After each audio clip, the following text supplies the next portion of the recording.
Hello and welcome to Nourishing Life with Salima. If you're new to my podcast and Substack, I welcome you as we begin the new year afresh. And if you're a returning subscriber and a podcast listener, then you will have noticed that the title has changed. So previously, I was known as Nourishing Reality with Salima, and now, after a little bit of contemplation and my experiences that have led me to this point over the last 4 or 5 weeks, I've decided to rename it called Nourishing Life with Salima. So, welcome. Why I'm starting my new year in February. An invitation to nourish your yutori. Yutori is a Japanese word which means the art of intentionally slowing down to simply be, to simplify things, by just returning to the breath, observation, quietness, listening within, and appreciating the rich beauty of life and nature itself. Thank you for being here, reading, listening, and sharing my work. I hope you may benefit in some small way from the insights and ideas provided here to help you navigate your personal and life's ever-changing landscape. Nourishing Life is a combination of a contemplative podcast and journal, woven with prompts, poems, prayer, and practices on how to navigate the challenges, changes, and complexities of this amazing life that we are living in an overstimulated world peacefully.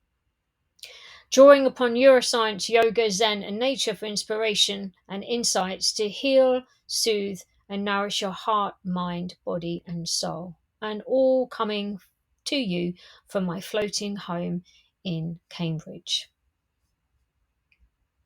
Maybe it was because of the amazing 4 weeks prior to Christmas that made my experience of the festive period, shall we say, a little flat and a bit out of sorts this year. And maybe it was because of the emotional difficulty in navigating a very rocky landscape of severe depression, which my partner has. Peaking just a couple of days before Christmas Day and finding himself in A&E for 2 consecutive days, however, not being properly treated or seen. We were a bit desperate, to say the least. Finally, a lifeline came to us in the form of one of our doctors and their ability to change his medication and to stamp our feet and make some noise to our mental health local team. Just to give you some context here, my partner was flagged up as suicidal in October 2023 and as to date has still not received the care he so desperately needs. Here in the UK, I have to say it is an absolute disgrace, and having lived through these experiences of the lack of help and urgency, it is all too easy, I'm afraid, to see why so many people end up taking their own life. Needless to say, from that period to now has been extremely heartbreaking, difficult, and then add to the mix how I miss both my parents desperately this year and my family, who are no longer with me or on this plane. You can see why perhaps this Christmas has not been a particularly good one.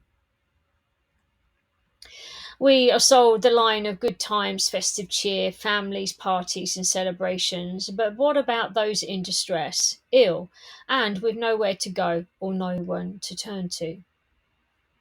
During this time, I've also found myself retreating somewhat from social media to a certain extent, again exhausted with the amount of advertising for ways to make a happy new you. Guess what, guys? It doesn't work. It really does not work when you are in a severe depressive state. For example, normally I would be reflecting, journaling, creating. However, I'm still struggling to find that mindset under the current set of circumstances. So, with that in mind, I've decided to give myself a break and instead decided to start my new year this year on January the 31st and February the 1st, respectively. I believe that the quietness of winter really begins after the noise of Christmas has settled down, making January and February pivotal and valuable months for us to retreat, rewire, and replenish. As I say, the Japanese have a beautiful word that encapsulates this very essence, and that is yatori. One of the many ways to cultivate this mindset can come from being with nature, for me, especially living on the water. And secondly, by having a regular writing practice alongside, of course, my yoga practice. Whether it be writing for a class or social media content, putting your thoughts, insights, and feelings onto the page also can help you connect with others who may also be feeling or going through a similar anguish or difficulty.